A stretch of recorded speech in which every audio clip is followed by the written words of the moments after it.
pertemuan yang ditakdirkan oleh Allah. Nah, supaya pertemuan kita ini diridhoi oleh Allah, diberkahi oleh Allah, yuk kita berdoa dulu.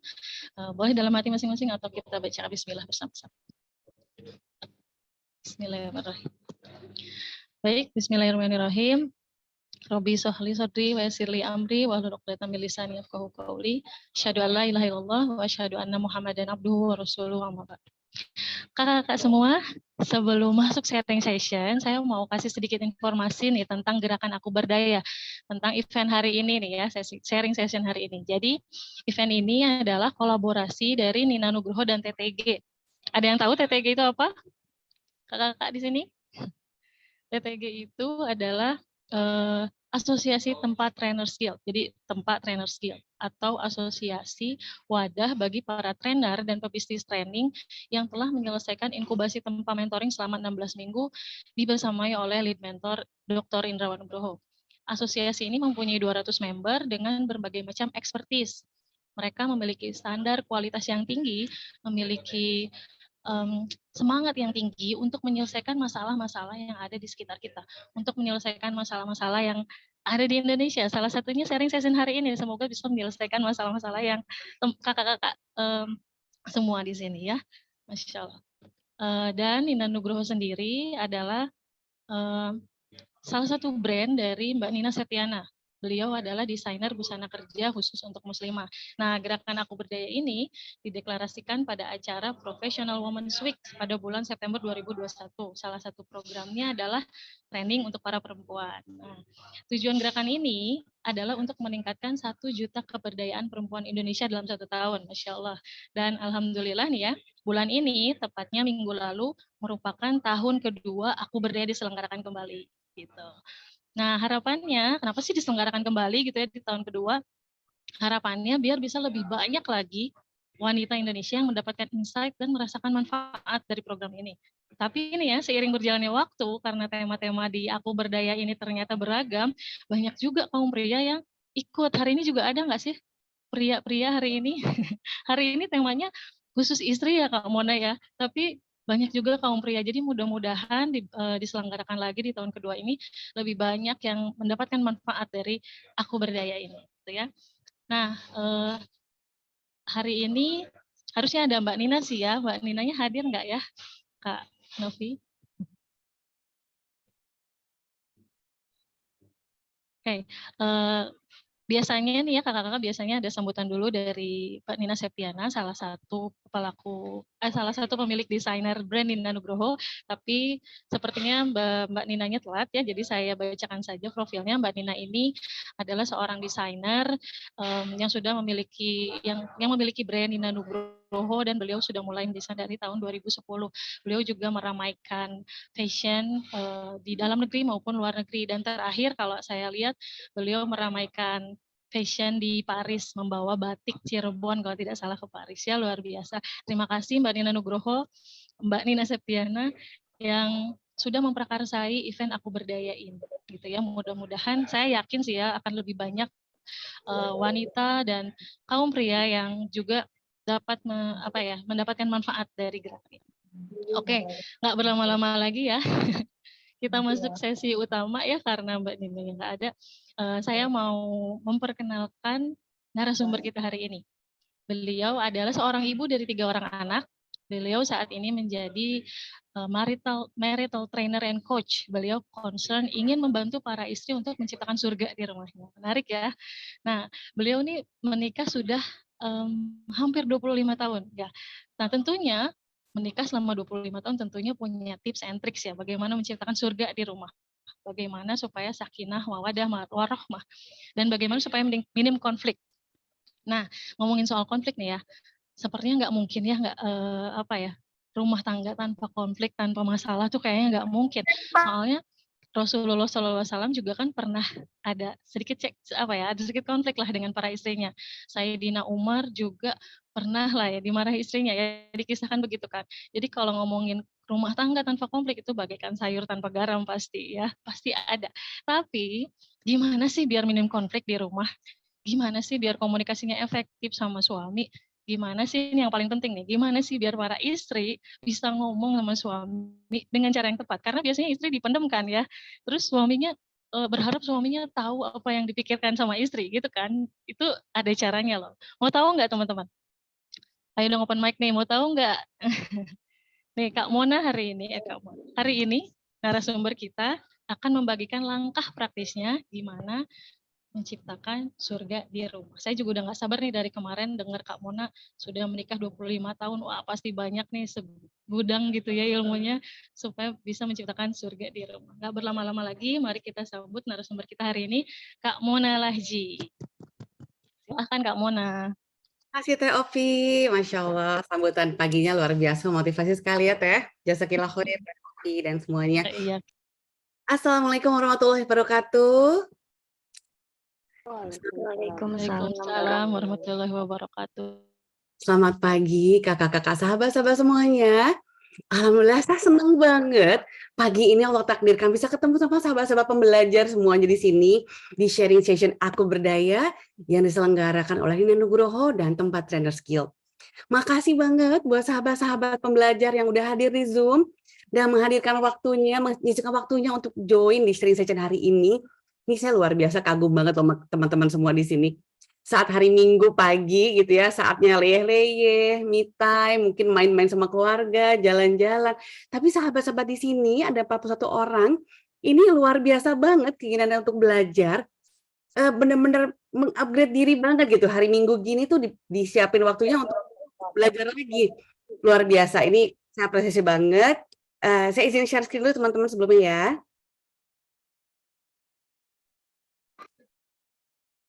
Oke. Nah, oke teman-teman, saya doakan semoga teman-teman yang udah join di pagi ini, udah menyisikan waktu minggu paginya untuk belajar bareng. Semoga Allah melimpahkan keberkahan dan rahmatnya untuk sahabat-sahabat semua di sini. Dan semoga sahabat-sahabat semua mendapat manfaat dari apa yang akan kita sharingkan bareng-bareng di sini. Saya juga mendoakan semoga sahabat-sahabat semua Allah jadikan pernikahannya sehat, bahagia, penuh berkah. Allah takdirkan menjadi keluarga sakinah, mawaddah, warohmah. Yang Allah kekalkan kebahagiaannya hingga di surganya kelak. Dan sebelum kita mulai journey sharing session kita pagi ini, yuk kita berdoa dulu bareng-bareng. Mudah-mudahan Allah curahkan keberkahan dan manfaat juga pahala atas ikhtiar kita belajar semua bareng-bareng di sini. Bismillahirrahmanirrahim.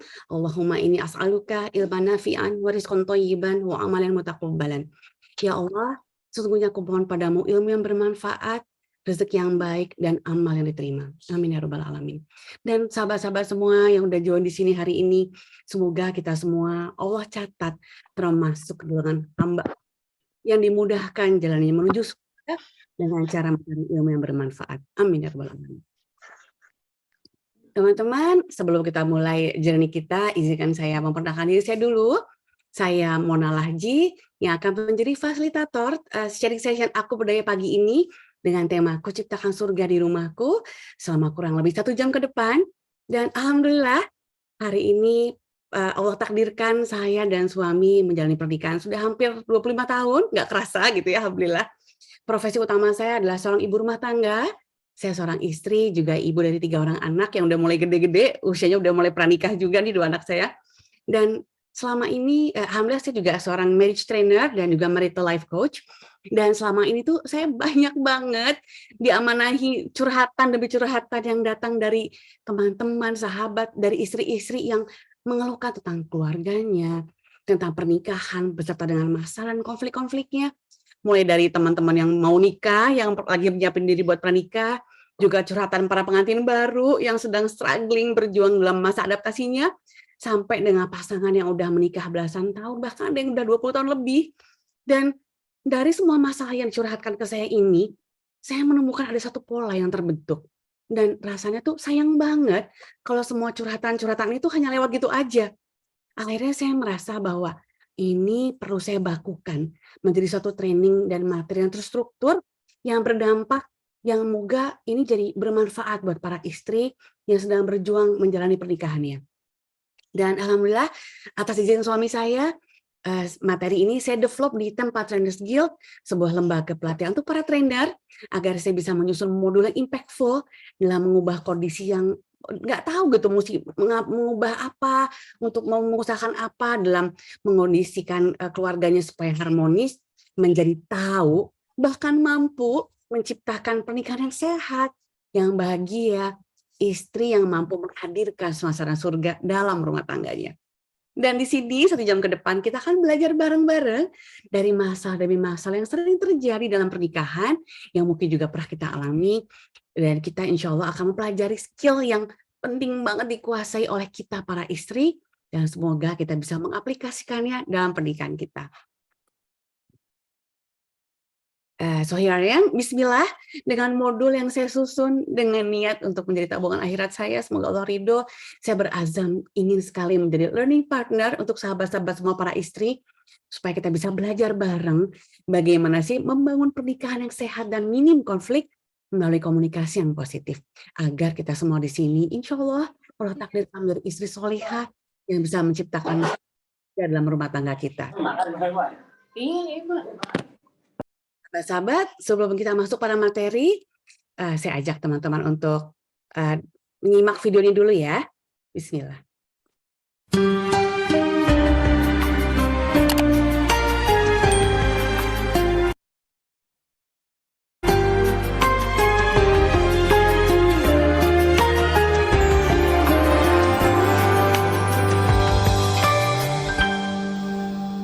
Bertuturlah cinta, mengucap satu nama, seindah goresan sabdamu dalam kitabku. Cinta yang bertasbih mengutus hati ini, ku sandarkan hidup dan matiku padamu.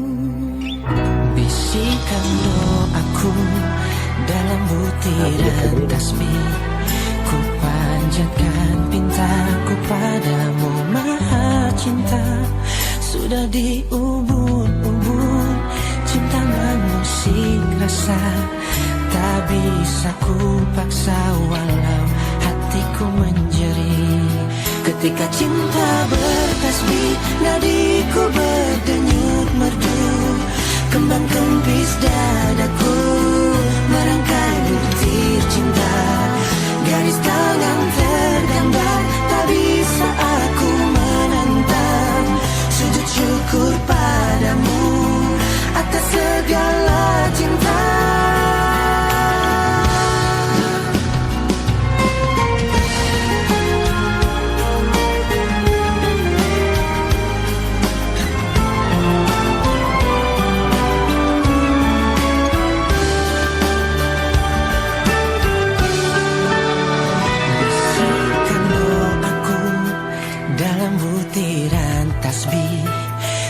Panjatkan pintaku padamu maha cinta. Sudah diubun-ubun cinta mengusik rasa, tak bisa ku paksa walau hatiku menjerit. Ketika cinta bertasbih, nadiku berdenyut merdu, kembang kempis dadaku merangkai butir cinta. Garis tangan tergambar, tak bisa aku menentang. Sujud syukur padamu atas segala cinta. Cinta. Ketika cinta bertasbih, nadiku berdenyut merdu, kembang kempis dadaku merangkai butir cinta. Garis tangan tergambar, tak bisa aku menentang. Sujud syukur padamu atas segala cinta.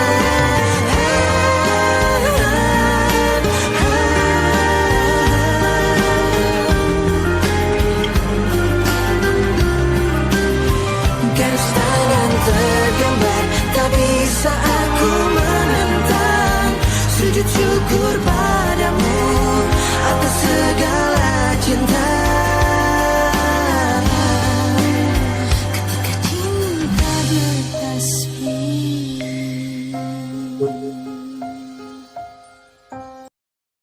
Insya Allah, sahabat-sahabat semua. Ini kita sama-sama ya ngelihat video ini tuh kayaknya terharu gitu ya. Langsung ingat saat prosesi akad nikah kita dulu, langsung kebayang gitu ya. Saat kita mengawali pernikahan kita dengan suami, kebayang momen sakral saat akad nikah, di mana suami berjanji di hadapan Allah untuk membersamai kita sampai di surganya.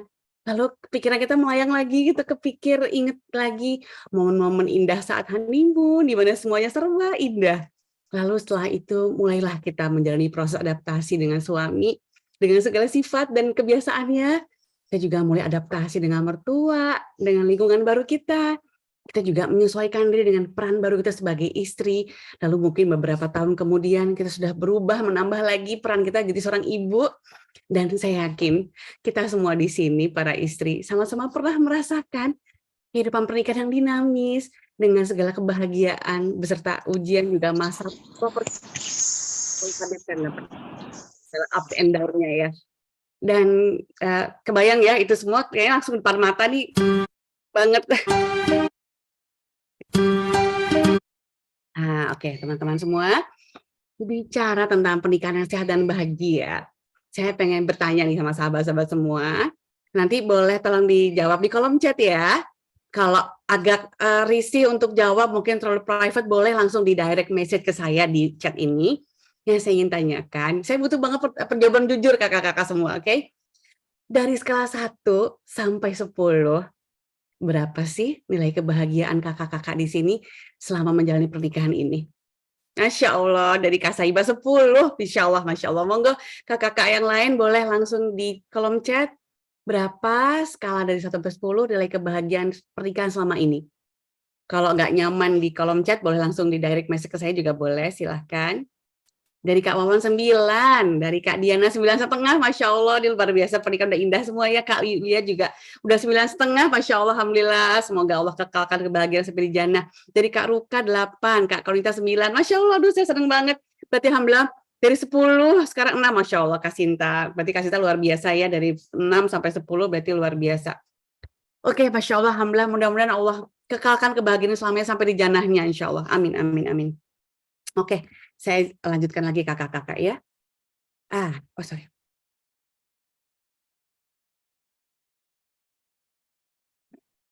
Oke. Sahabat-sahabat, seperti kita tahu nih, sekarang nih banyak banget terjadi fenomena pura-pura bahagia atau kita sebut dengan dark syndrome. Nah, dark syndrome ini kayak di gambar bebek gitu ya, foto bebek lagi berenang.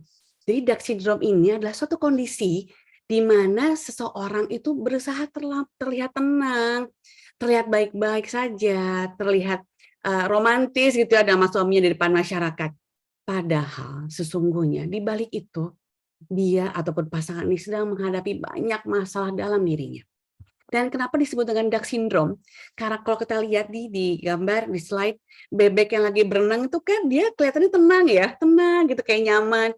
Padahal bebek yang terlihat tenang di permukaan air ini sesungguhnya di dalam air kakinya dia itu sedang bergerak dengan sangat cepat banget supaya dia bisa bergerak. Dan itu nggak nampak di permukaan ya. Nah, ini mirip banget dengan fenomena saat ini di mana banyak banget mungkin dari kita istri-istri yang berusaha terlihat tenang, berusaha terlihat bahagia dengan pasangannya, padahal di balik itu bisa jadi sedang melakukan perjuangan yang luar biasa besar dalam hidupnya juga pernikahannya. Dan saya luar biasa mengapresiasi sahabat-sahabat yang demikian, karena buat saya hanya istri yang tangguh, yang punya hati yang sangat luas, yang bisa melakukan ini dan bisa menjaga marwah diri dan suaminya. Masya Allah. Nah, seperti yang saya bicarakan tadi, ini kalau kita lihat yang sering terjadi sekarang ya, kalau di foto di medsos itu seperti yang di foto sebelah kiri nih, kelihatannya sama suami itu romantis, bahagia, sering posting-posting foto-foto reels liburan honeymoon yang kesana tuh indah, romantis. Kita yang lihat yang aduh ya Allah indah banget. Tapi subhanallah ternyata di balik itu datanglah curhatan ke saya dari beliau yang suka posting foto-foto ini bahwa fakta yang sungguh terjadi justru dia nggak bahagia dalam pernikahannya. Sepertinya juga istri-istri yang mengeluhkan kondisi yang nggak harmonis dalam rumah tangganya. Dia mungkin merasa nggak bahagia dengan pernikahannya. Dia merasa banyak terjadi konflik dalam rumah tangganya. Mulai dari komunikasi yang nggak lancar antara dia dengan suami. Mungkin dia nggak bisa mengatakan dengan terbuka apa perasaan dan pikirannya pada suaminya.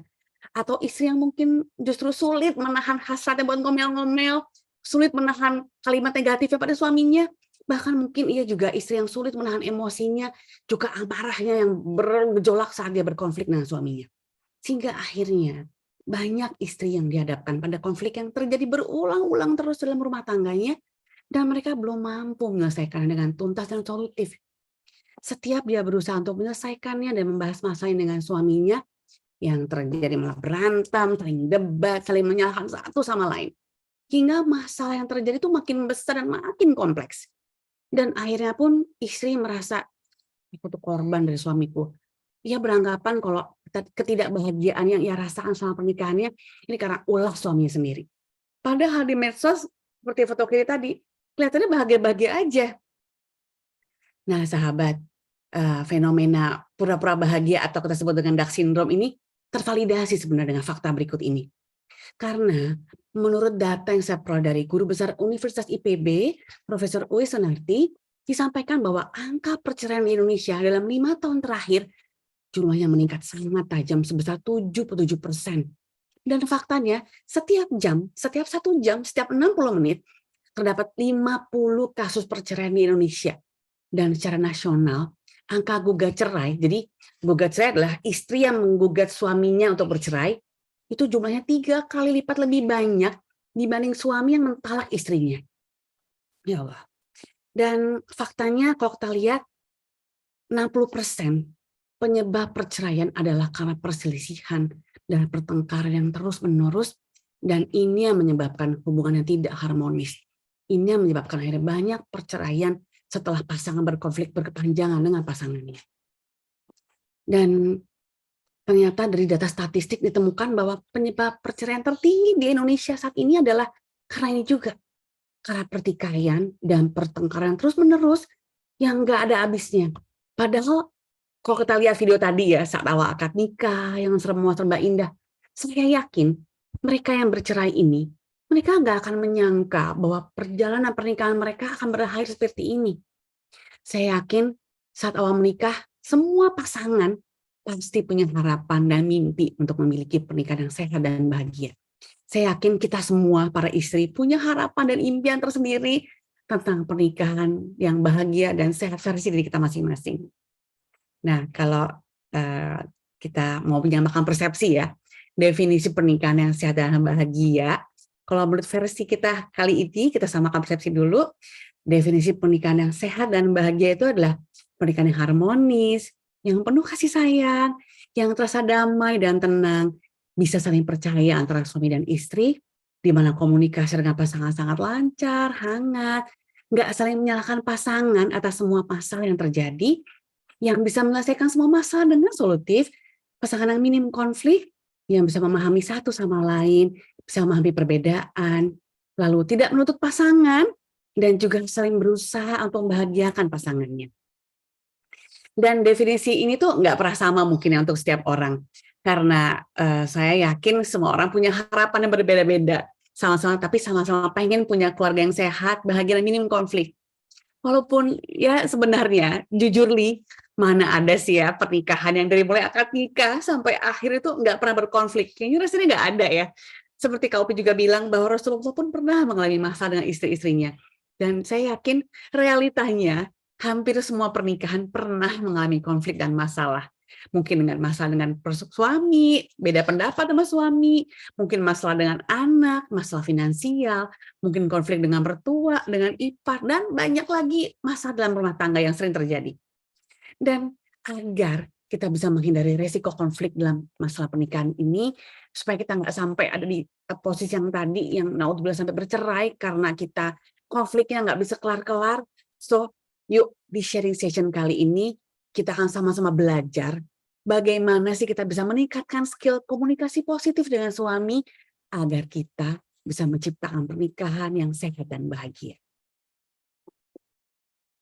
Karena sebelum kita membahas apa langkah-langkah yang akan pelajari untuk menciptakan pernikahan yang sehat dan bahagia, ada prinsip dasar yang perlu kita jadikan fondasi dalam pernikahan kita. Dan fondasi ini atau prinsip dasar ini seperti fondasi rumah, yang saat fondasinya kuat, maka rumah tangga yang dibangun juga akan kuat insya Allah. Dan prinsip dasar tersebut adalah happy and healthy marriage start from you. Artinya kehidupan pernikahan yang sehat dan bahagia itu dimulai dari diri kita sendiri. Kita yang mengusahakan dengan segala effort yang kita bisa, dan bukan berharap dibahagiakan oleh suami. Kenapa kita nggak boleh berharap dibahagiakan oleh suami? Karena percaya deh, berharap pada orang lain adalah kekecewaan yang tertunda. So, idenya adalah sebuah pernikahan yang sehat dan bahagia itu nggak terjadi begitu saja. Karena pernikahan yang sehat itu kita yang ciptakan sendiri. Perlu usaha dari kita untuk menciptakannya, perlu effort dan skill dari kita untuk melakukannya. Mungkin ada sebuah apa yang batin gitu ya. Loh kan kalau dibilang pernikahan sehat kan itu mungkin dari dua belah pihak dong. Suami juga berperan, masa kita doang istri? Ya itu juga nggak salah sih teman-teman. Tapi sesungguhnya kalau kita benar-benar mau menciptakan pernikahan yang bahagia, so yuk kita mulai dari diri kita sendiri dulu. Karena kenapa? Karena logikanya seseorang itu kita tuh nggak bisa menuntut pasangan kita untuk membahagiakan kita. Karena menuntut orang lain untuk membahagiakan kita itu sesuatu di luar kendali kita. So yang ada dalam kendali diri kita, sesuatu yang bisa kita lakukan, justru kita pribadi yang mengusahakan kebahagiaan itu dari diri kita sendiri. Jadi apapun yang kita ingin ciptakan dalam pernikahan kita, yuk kita mulai diri kita sendiri dulu yang melakukannya. Kenapa? Karena I am the captain of my soul. I am the master of my faith. Kita adalah master, kita adalah penentu dari kendali diri kita. Karena nasib kita adalah kita sendiri yang tentukan, dan seberapa besar kita mau berusaha dan berikhtiar untuk itu dengan ridho dan doa dari Allah. Dan insya Allah kebahagiaan dalam pernikahan ini dimulai dari berawal dari diri kita sendiri, dan sebelum kita menciptakan keluarga yang sehat, maka diri kita, jiwa kita juga harus sehat terlebih dahulu. Sebelum kita membuat suami dan keluarga kita bahagia, maka diri kita ini perlu kita bikin bahagia dulu. So insya Allah, kalau kita bahagia, maka insya Allah keluarga kita juga akan bahagia. Karena istri itu adalah matahari bagi keluarganya. Ibu adalah matahari bagi anak-anaknya. Dan di mana kalau mataharinya cerah, kita nih happy, maka seluruh keluarga tuh akan kerasa vibes positif kita. Seluruh keluarga akan merasa kebahagiaan sama dengan kita. Dan itu juga sebaliknya. Kalau kitanya murung, kitanya mendung, mataharinya nggak bersinar, maka suami, anak-anak, keluarga kita juga akan merasakan hal yang sama. So, semuanya kembali bermula dari diri kita sendiri dulu. Karena kebahagiaan itu kita yang ciptakan, kita yang usahakan atas ridho Allah, bukan menuntut dari pasangan kita untuk membahagiakan kita. Nah, sekarang kalau ditanya, terus gimana sih Kak Mona, kita mesti bahagiain diri itu gimana? Orang suaminya resek, suaminya marah, suaminya ngomel-ngomel melulu, suaminya judging melulu, nyala-nyalahin terus. Nah, kalau kita lihat di slide, kita bisa lihat sebelah kiri nih teman-teman ya. Ada istri yang mungkin dia irritated gitu, dia tuh kesel saat melihat suaminya yang lagi bete, lagi marah-marah.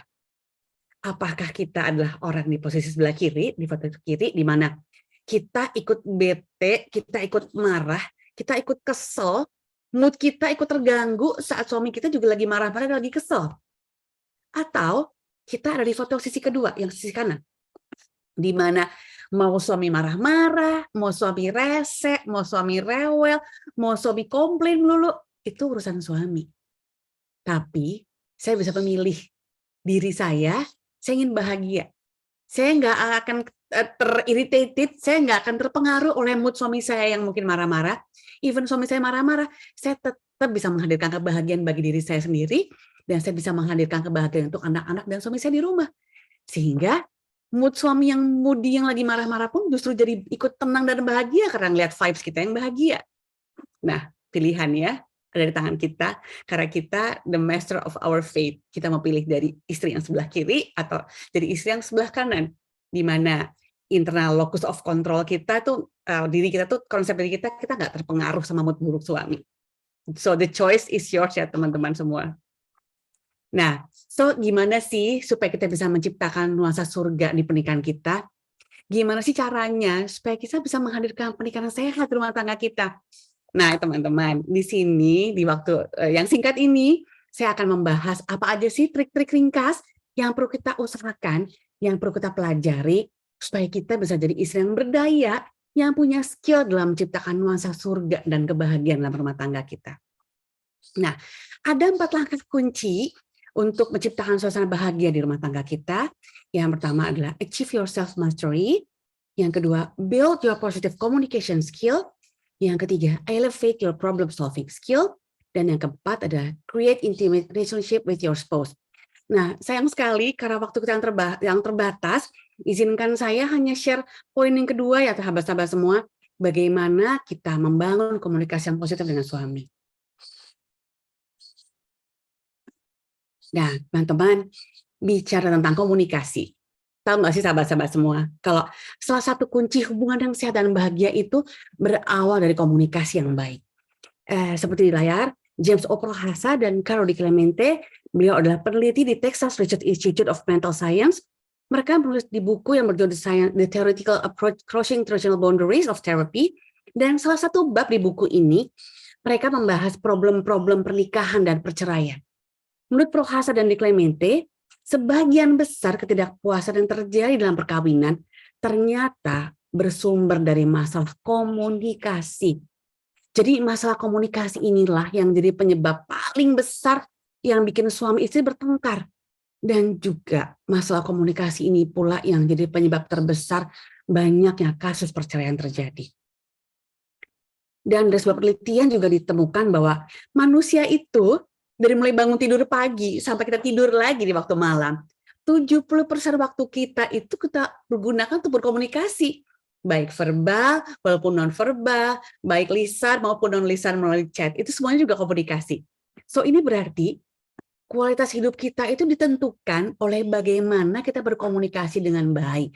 Komunikasi dengan suami dan istri, dengan anak, dan juga dengan relasi lainnya.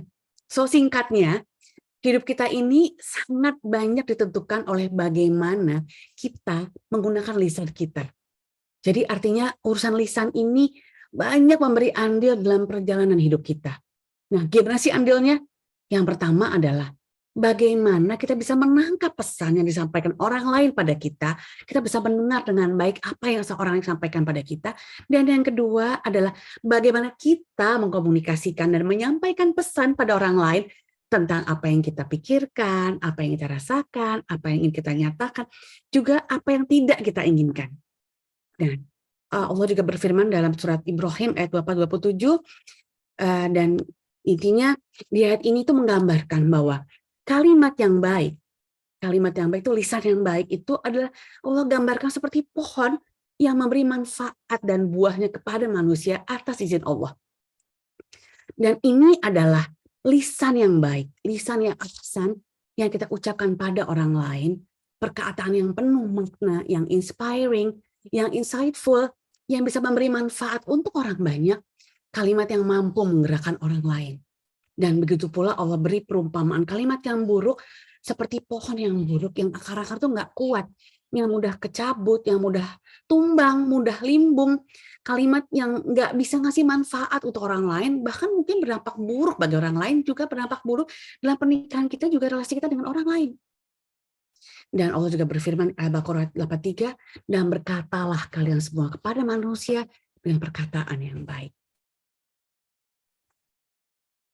Dan komunikasi yang baik ini antara suami istri itu adalah fondasi dan satu kunci bagi pernikahan yang sakinah, mawaddah, warahmah.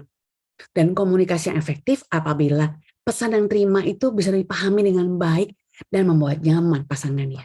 Masalahnya, nggak semua orang bisa berkomunikasi dengan baik dengan pasangannya, dan nggak sedikit juga pasangan suami istri yang nggak lancar komunikasinya karena mereka tuh nggak tahu gimana sih mesti berbicara berkomunikasi yang baik dengan pasangannya. Dan ini pula yang membuat banyak sekali pasangan bercerai. Nah, ada 3 langkah yang perlu kita pelajari untuk membangun komunikasi yang positif. Yang pertama, no judging, no blaming. Artinya tuh nggak boleh menuduh, nggak boleh memfitnah gitu ya. Yang kedua, do empathic listening, kita mendengar dengan empati. Yang ketiga adalah use assertive communication, atau berkomunikasi dengan secara asertif. Nah, kita bahas yang pertama, no judging, no blaming. Banyak sekali pasangan istri itu yang banyak banget saling mudah menyalahkan jika pasangan hidupnya melakukan sesuatu yang mungkin kurang pas untuk ukurannya dia. Walaupun sebenarnya bisa jadi itu hanya asumsinya saja, nggak diklarifikasi dan nggak divalidasi. Dan sikap mudah menyalahkan teman hidup kita, blaming others ini, menurut Prohasa tadi justru inilah yang menyebabkan kegagalan dalam berkomunikasi. Dan judging dan blaming ini awalnya dimulai dari persepsi. Sesuatu yang kita percayai bahwa persepsi dan asumsi kita yang kita buat sendiri itu justru hal yang benar. Kita merasa punya cukup data untuk menyalahkan orang lain dari asumsi yang kita buat sendiri tanpa klarifikasi, dan kita yakini asumsi ini itu paling benar. Sehingga semua asumsi dan persepsi itu benar-benar nggak berdasarkan fakta yang terjadi. Bisa jadi fitnah semuanya, karena cuma asumsi aja. Nah, judging ini teman-teman adalah menghakimi seseorang dengan asumsi kita sendiri, bukan berdasarkan fakta yang terjadi. Dan blaming adalah menyalahkan seseorang untuk bertanggung jawab pada kejadian yang terjadi. Padahal bisa jadi ini bukan tanggung jawab orang tersebut, bisa jadi masalah justru tanggung jawab kita sendiri gitu ya. Nah, kalimat-kalimatnya contohnya kayak gini, kita mungkin sering dengar ya, familiar dengan kata-kata ini. Ini pasti salahmu, kan aku udah bilang, kamu sih nggak mau dengerin aku. Kamu penyebab semua masalah yang terjadi. Harusnya tuh kamu tuh nggak gitu. Semuanya gara-gara kamu sih. Kamu tuh nggak pernah ngerti perasaan aku. Kamu tuh kemana aja sih dari tadi pulang kantor jam segini? Kamu tuh harus pergi sama siapa sih? Apa jalan sama siapa sih kamu? Kamu selingkuh ya? Kamu selingkuh ya? Kamu pergi sama mantan ya? Kamu tuh nggak pernah tahu apa yang aku mau. Kamu tuh nggak pernah ngerti aku. Mungkin kalimat ini pernah familiar ya dari teman-teman. Mungkin pernah mendengar, ada orang yang mendengar gitu. Atau mungkin justru kita pernah melakukan itu pada pasangan kita. Dan yang pasti teman-teman perlu sadari, judging dan blaming ini sama sekali tidak menyelesaikan masalah yang kita alami. Malahan ini berpotensi memancing emosi pasangan kita, membuat relasi kita dengan pasangan menjadi buruk, bahkan mungkin masalah yang tadinya kecil, hanya masalah suami telat kantor, tapi bisa melebar kemana-mana menjadi isu fitnahan perselingkuhan lah, isu suami PDKT dengan mantan, dengan sekretar, dan urusan lainnya yang kayaknya jadi urusan yang panjang lebar, padahal itu hanya sekedar masalah suami telat pulang kantor yang seharusnya bisa kita validasi, bisa kita tanyakan secara baik-baik pada suami, dan bisa berakhir happy ending, bukan justru malah marah-marah, bikin pasangan kita merasa diserang. Bahkan bisa jadi kalimat kita yang menyerang suami itu justru men-trigger dia untuk makin defensif, dan dia akan menyerang kita dengan serangan yang sama. Suami juga akan menyerang kita dengan blaming, dengan judging, dan akhirnya kita akan terpancing untuk saling emosi dan saling menyalahkan satu sama lain. Dan kemungkinan terjadi selanjutnya bisa jadi bukan hal yang tidak kita inginkan. Karena kalau kita mancing emosi, akhirnya kita pengen balas-balesan. Dan dikhawatirkan apa yang kita ucapkan nanti yang sudah kepancing emosi ini adalah sesuatu yang akan kita sesali nantinya. So please sahabat-sahabat semua, istri solihah, tahan diri kita untuk nggak judging, nggak blaming, nggak saling menyalahkan saat kita berbicara dengan siapapun juga, terutama dengan suami kita, dengan pasangan hidup kita. Nah teman-teman, yuk saya ingin ngajak teman-teman untuk praktek, kita bikin satu aja kalimat pakai judging and blaming dan yang enggak. Misalnya gini, seperti tadi contohnya ya, kalau suami pulang kantor, mungkin kalau versi judging and blaming, versinya kamu habis pergi sama sekretaris yang cantik itu ya. Nah, tapi kalau versi yang enggak judging and blaming, kita nanya gini, kamu kemana aja sih dari tadi? Aku kepikiran loh, takut kamu kenapa-kenapa di jalan. Nah, yuk teman-teman boleh praktis, kita praktek, karena kalau kita praktis itu nanti kita makin bisa menguasai skill ini. Jadi nggak cuma sekedar tahu, tapi kita bisa mampu melakukannya. Oh, ini ada yang nanya, judging apa ya Kak? Judging itu menyalah-nyalahkan Kak, menyalahkan pasangan. Kayak tadi misalnya, kalau suaminya pulang kantor tuh nggak nanya, kamu kenapa? Kamu kena macet kah? Tapi dia malah nyalahin, kamu pergi sama sekretaris kamu ya, kamu habis kencan ya, kamu pasti asik-asik kan karena sama teman kamu di kafe. Nah itu judging. Blaming juga salah, sama menyalahkan suami, jadi menyalahkan orang lain atas sesuatu yang tidak dia lakukan. Jadi judging dan blaming ini tuh intinya saling menyalahkan ya Kak, saling menyalahkan, memfitnah bahkan ya, menyalahkan pasangan kita. Boleh yuk kakak-kakak coba nulis di kolom chat. Nah, oke, Kak Nur bilang like mother, like daughter. Oh, itu suami ya, Kak ya? Berarti suami bilang begitu ke kita. Itu nggak enak ya. Oke, ini kalau dibalik yuk, misalnya kita yang berucap ke suami kita. Jadi karena kita sekarang self-centered di diri kita latihan gimana caranya kita nggak judging dan nggak blaming suami kita. Jadi dari sisi kita ya, Kak, misalnya kayak tadi contohnya saat suami pulang kantor. Atau kakak mau yang lain deh, kasusnya apa misalnya? Suami sibuk kerja gitu ya, suami sibuk kerja sampai nggak punya waktu buat kita. Yuk, kakak bahas ini, Kak Dwi, pulang malam ngobrol dulu ya pasti di kantor. Gara-gara ayah pulang, oh ini yang kalimat judgingnya ya, pulang malam ngobrol dulu ya pasti di kantor. Nah ini terus gara-gara ayah pulang telat, ibu jadi kerepotan ngurusin rumah. Iya, gitu judging and blaming ya Kak. Oke, makasih Kak Dwi. Ada lagi teman-teman yang mau kasih contoh buat praktis supaya kita makin bisa mempraktekkan. Nah, ini Kak Sinta. Kamu kenapa sih gitu aja sama aku, ketus gitu ya, diam aja. Oke. Kak Iva, chattingan mulu. Emang sama siapa sih? Aduh, itu kayaknya udah penuh curigation ya. Nih pas sama mantan ya, atau sama cewek kece dari chattingan. Udah asumsi ini berkeliaran di kepala kita. Oke, kakak-kakak, makasih ya. Semoga nanti ke depannya kita bisa praktis ini, bahwa kita perlu ingat saat kita mau menuduh suami kita, saat kita mau mengucapkan kata-kata yang menyalahkan suami kita perlu ingat bahwa ini adalah kalimat yang nggak baik untuk kita ucapkan. Ingat-ingat bahwa kalau suami kita menyampaikan itu ke kita juga pasti merasakan hal yang nggak nyaman. Akan nggak nyaman kalau kita dituduh atas sesuatu yang tidak kita lakukan. So, pastikan sebelum kita judging dan blaming suami kita, sebelum kita menyalah-nyalahkan dia atas sesuatu yang tidak dia lakukan, pastikan kita bertanya dulu dengan baik ke kita. Misalnya kalau kasus pulang kerja tadi terlambat, tanya baik-baik. Sayang, kamu dari mana? Kok pulang telat? Aku kepikiran loh, aku takut kamu kenapa-kenapa di jalan. Lain kali kalau pulangnya telat, tolong kasih aku kabar ya. Itu kan pesannya nyampe ke suami bahwa kita tuh khawatir suami pulang terlambat, takut kenapa-kenapa. Tapi insya Allah suami nggak merasa disalah-salahkan dan nggak merasa dituduh oleh istrinya. Dan insya Allah itu akan membawa kesujukan di rumah tangga kita. Dan berikutnya adalah do empathic listening. Nah, empathic listening ini kakak-kakak gini, misalnya kakak-kakak coba saya ajak kakak-kakak ingat-ingat lagi.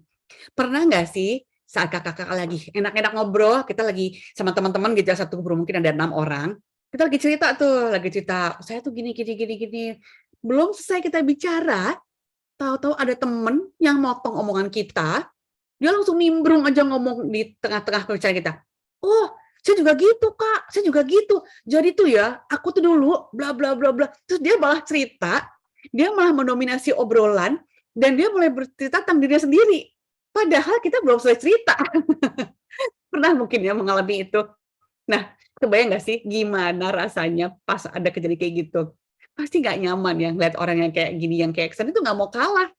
Nah, tindakan ini adalah lawan dari empathic listening.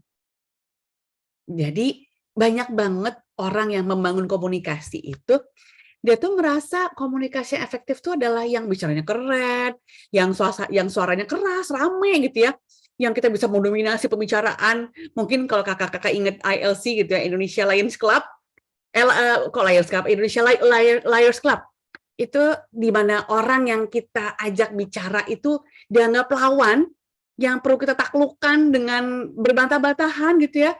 Bisa kita potong pembicaraannya, lalu kita ajak argue, kita ajak debat, itu tuh dianggap itu kayak paling keren. Kalau di iOS itu kan biasa ya, yang gertaknya paling mengerikan, yang dia paling pinter mau berbicara itu dianggap, oh dia paling dominan nih, dia paling pinter nih. Dianggap aja di iOS kayak, oh ini pemenangnya nih. Dan itu adalah hal yang nggak baik dalam komunikasi. Karena kita jadi sulit untuk mendengarkan pada saat orang itu berbicara. Nah, jadi komunikasi yang efektif tuh nggak begitu konsepnya, bukan dengan berbantah-bantah dan moto pembicaraan. Jadi komunikasi yang efektif itu bukan seberapa banyak kita bicara, tapi komunikasi yang efektif adalah seberapa fokus kita menyerap, kita mendengar, kita menyimak apa yang disampaikan orang lain dengan mendengarkan yang sungguh-sungguh. Jadi definisi dari empathic listening adalah proses mendengarkan secara seksama, merefleksi ulang apa yang dikatakan teman bicara kita, serta menahan penilaian dan nasihat kita pada kawan bicara kita. Jadi ini tentang mendengar ya teman-teman ya.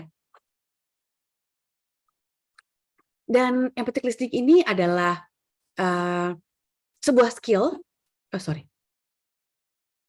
empathic listening adalah sebuah skill yang penting banget untuk kita pelajari, karena dengan berempati saat kita mendengarkan, ini sangat membantu kita untuk bisa memahami, bisa ikut merasakan apa sih kondisi dan perasaan teman bicara kita.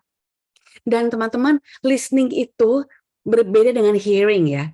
Kalau hear itu kan hanya mendengar, hanya dengerin aja. Jadi suami kita curhat tentang pekerjaannya, ya udah kita denger aja. Tapi kita nggak sungguh-sungguh menyimak. Nah, kalau kita bilang listening adalah mendengar dengan sungguh-sungguh, dengan penuh perhatian, sehingga kita tuh bisa benar-benar memahami apa yang disampaikan oleh kawan bicara kita. Kita bisa menyelami perasaannya, kita bisa memahami sudut pandang teman kita, dan kita bisa meresponnya dengan empati. Dan skill ini membuat teman bicara kita benar-benar merasa didengar dan benar-benar merasa sangat dihargai.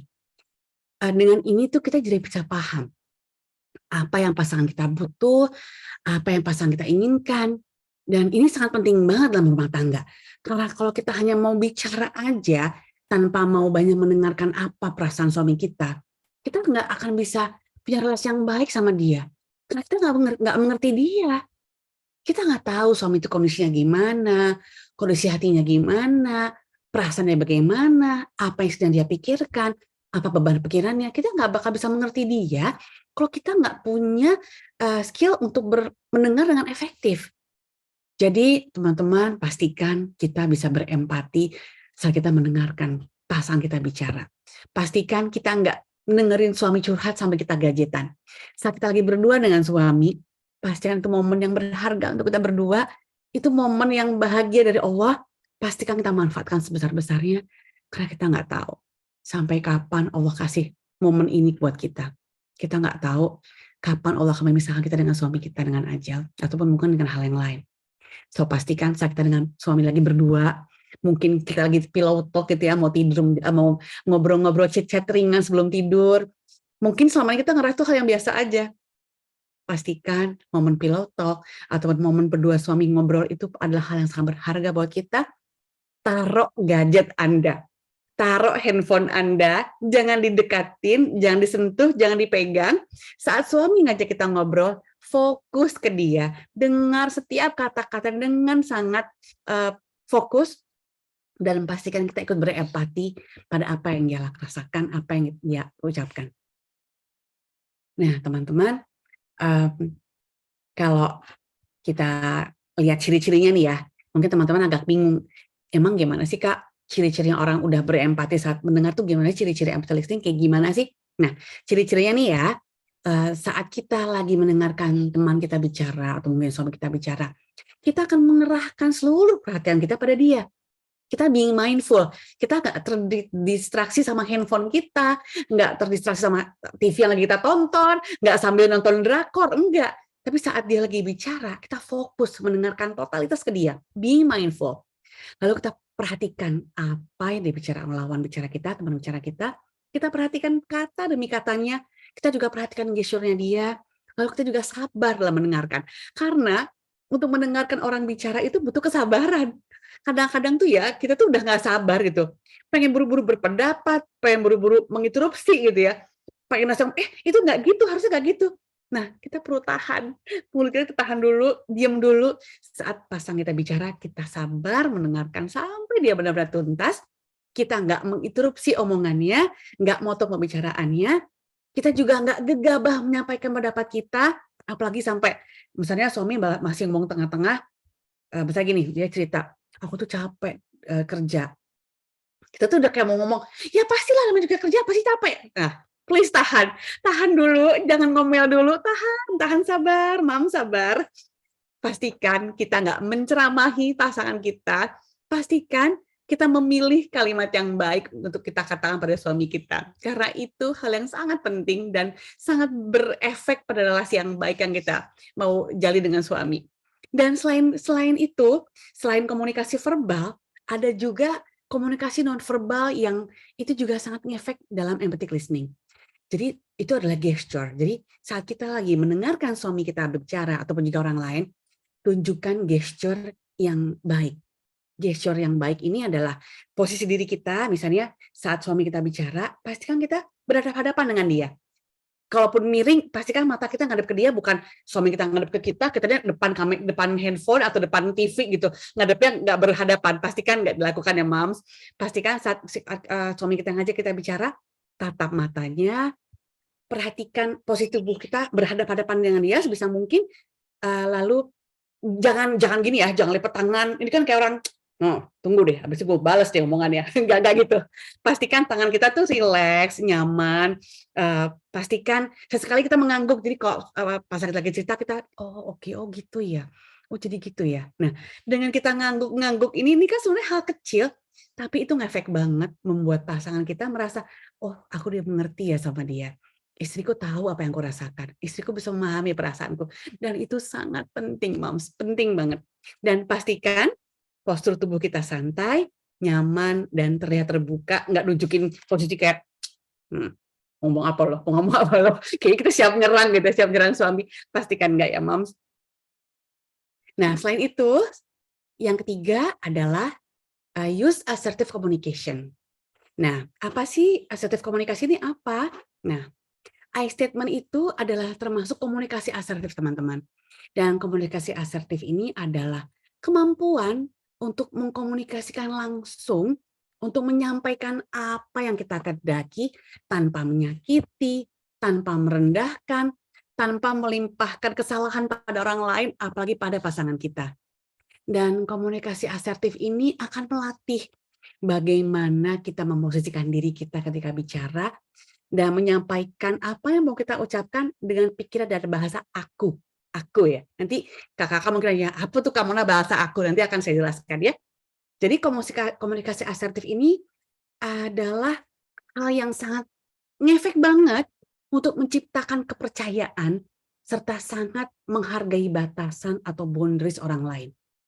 Karena dengan kalimat asertif yang kita sampaikan itu adalah kalimat yang meneduhkan, yang nggak agresif, dan tidak berpotensi menjadikan konflik yang terjadi.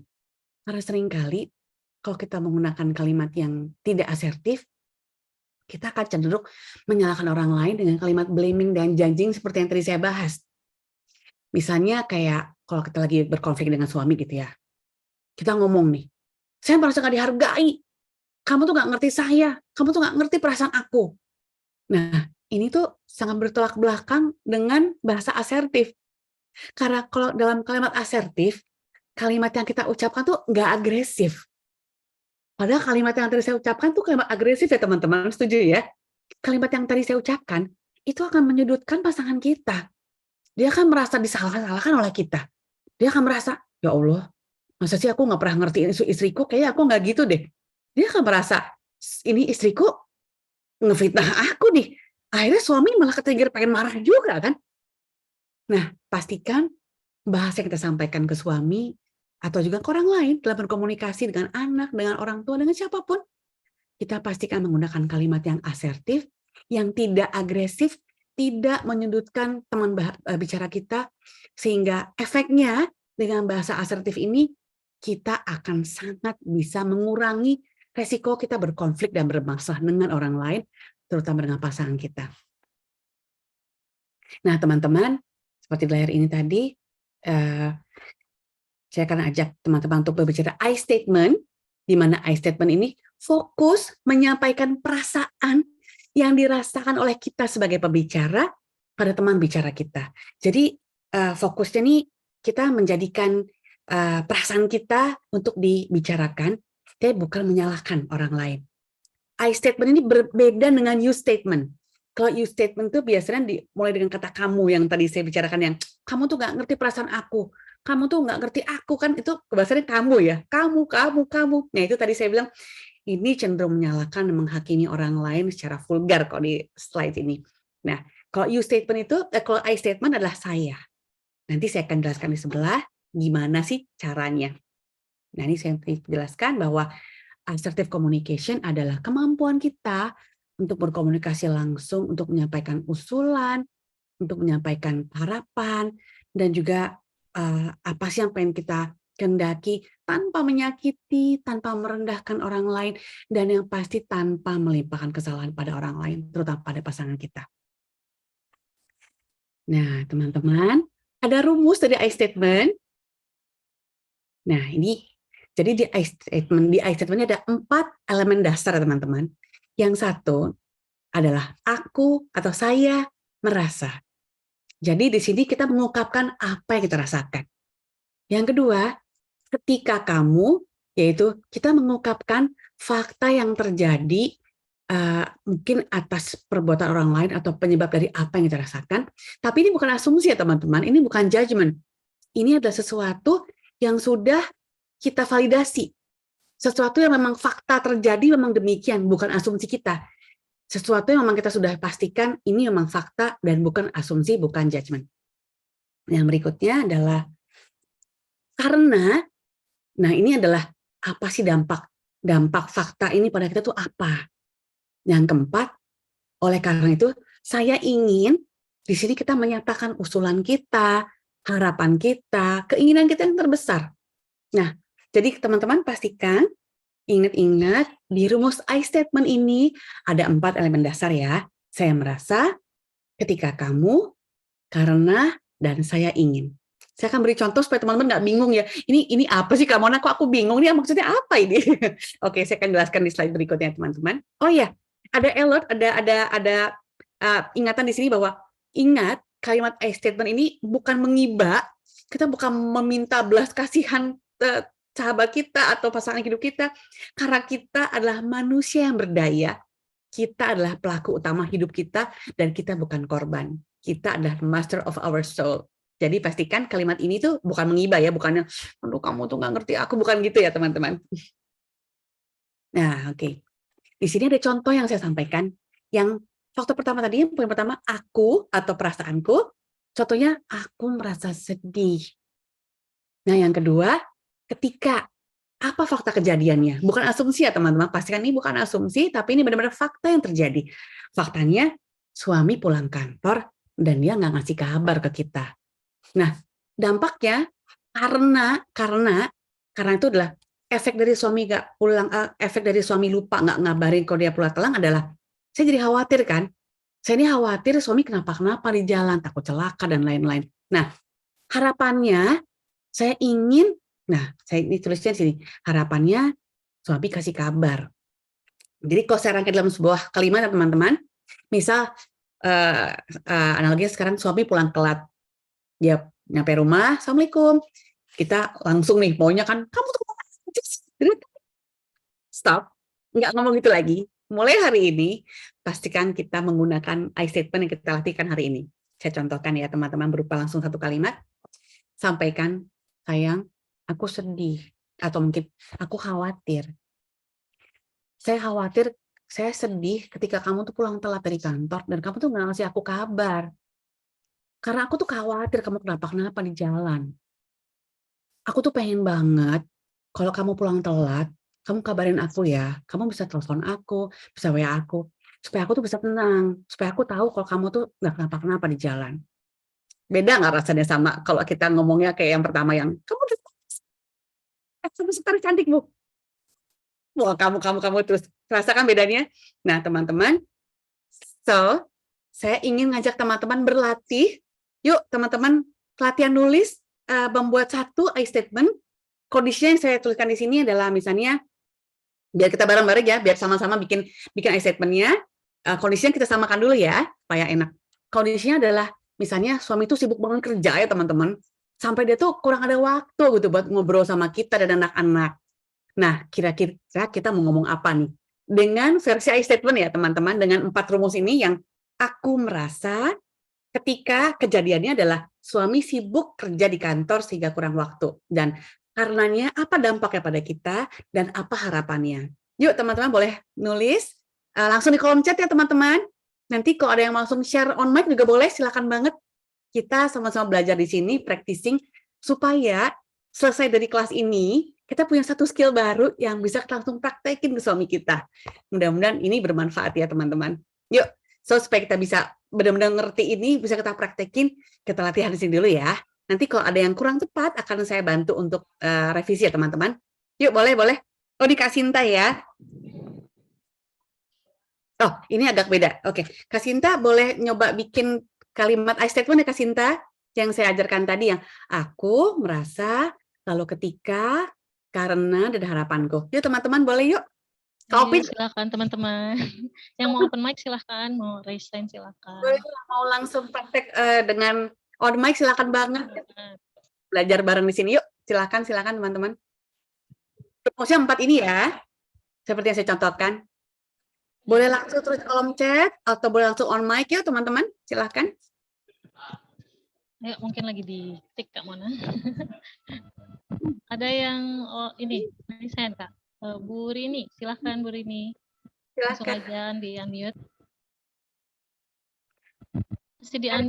Masih di unmute Kak Bu Rini. Silakan dulu Kak Rini mic-nya. Nyalakan dulu. Ya, terima kasih atas kesempatannya. Saya akan mencoba untuk membuat statement yang tadi diajarkan Kak Mona, ya, dengan kondisi suami sibuk banget kerja sehingga kurang ada waktu untuk ngobrol dengan istri dan anak-anak. Jadi tentang perasaannya, aku merasa terabaikan.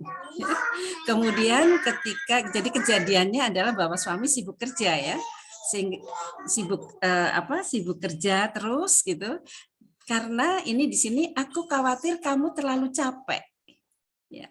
Harapanku kamu membuat satu jadwal yang jadwal kerja yang sehingga nanti ada waktu kapan harus berhenti bekerja, kapan harus ngobrol atau santai dengan istri dan anak-anak. Ya begitu? Maaf. Keren banget, ini keren banget, Masya Allah. Cakep. Benar ini, makasih banyak. Teman-teman boleh yuk, juga yuk. Ada yang raise hand, ada yang di kolom chat juga. Mau dibaca dulu yang kolom chat, Kak? Ini barusan saya pindah ke kondisinya ketika saya salah naruh. Oke. Kak Maswati. Oh, ini juga ada beberapa sebelumnya udah nih. Bunda Yuli, aku bacakan ya. Aku merasa senang bila ayah memberi kabar ketika aku pulang. Ya ketika akan pulang, karena aku khawatir dan menunggu kabar ketika ayah kok nggak datang-datang. Oh oke, ini berarti contoh yang Kak. Ya. Siap. Udah bener Kak Yuli, keren banget Masya Allah. Makasih Kak Yuli. Kak Nur, aku merasa sedih ketika selalu ditanya uang selalu habis dan tidak dipercaya suami. Harapan aku, suami nggak nanya uang kemana, juga selalu habis buat kebutuhan sehari-hari, nggak ada simpenan. Oke Kak Nur. Coba saya baca lagi ya. Mau saya bacain Kak? Oke, apa? Oke. Makasih Kak Nur buat sharingnya. Oke. Nanti Kak Nur boleh juga bikin kalimat, Kak Nur dan Kak Yuli boleh coba bikin kalimat I statement dari kondisi yang saya sebutkan di sini ya Kak. Yang suami sibuk banget kerja supaya kita latihannya bareng-bareng sama temanya ya. Makasih untuk sharingnya Kak Yuli sama Kak Nur. Saya bacakan dari Kak Meswati. Aku sedih kalau kamu nggak ngajak main anak atau nggak ngajak belajar anak-anak. Aku khawatir mereka nggak akrab sama kamu, khawatir mereka nggak anggap keberadaan ayahnya. Aku pengennya kamu sempetin waktu beberapa jam gitu, atau sebentar juga nggak apa-apa. Yang penting kamu ada interaksi sama anak-anak. Aduh, bagus banget nih Kak Maswati, Masya Allah, top. Makasih banget buat contohnya, udah clear banget ini, clear banget. Dilanjutkan ya kakak, ini luar biasa. Kalau kayak gini, kita yang denger juga adem ya, apalagi suami ya, Masya Allah. Makasih Kak Maswati. Dari Kak Diana, Bunda merasa kecewa ketika kamu membeli gadget dengan budget yang cukup mahal, tapi nggak diskusi dulu. Karena kita kan udah sepakat untuk diskusi dulu. Kalau mau beli barang dengan harga yang lumayan mahal. Aku harap setelah ini kamu bisa lebih terbuka dan menganggap aku sebagai partner yang siap untuk jadi diskusi. Oke, iya Bunda, oke, makasih banyak. Menganggap aku sebagai partner, oke. Pastikan di kalimat kita nggak ada asumsi ya Bunda, jadi yang kita ucapkan benar-benar kata-kata yang tervalidasi yang sudah kita klarifikasi dengan pasangan kita. Oke, makasih Bunda Diana buat contohnya, bagus Bunda, Masya Allah, makasih ya buat sharing.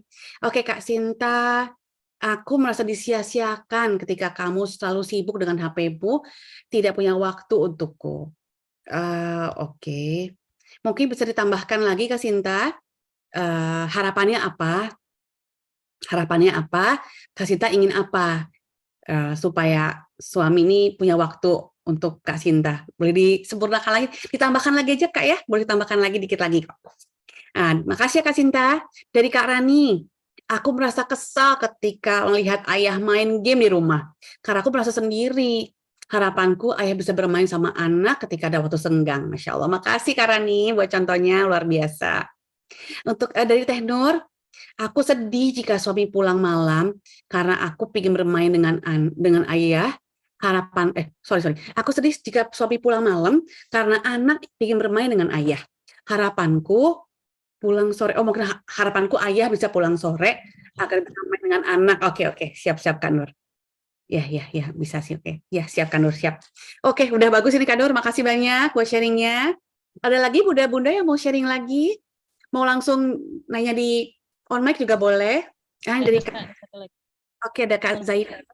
Nah, Masya Allah, ini manis banget ya. Sayang, aduh so sweet. Aku bacanya udah merinding gitu, apalagi suami. Sayang, aku merasa sendiri ketika Ayang sibuk banget. Karena aku khawatir anak-anak protes butuh bersama keluarga.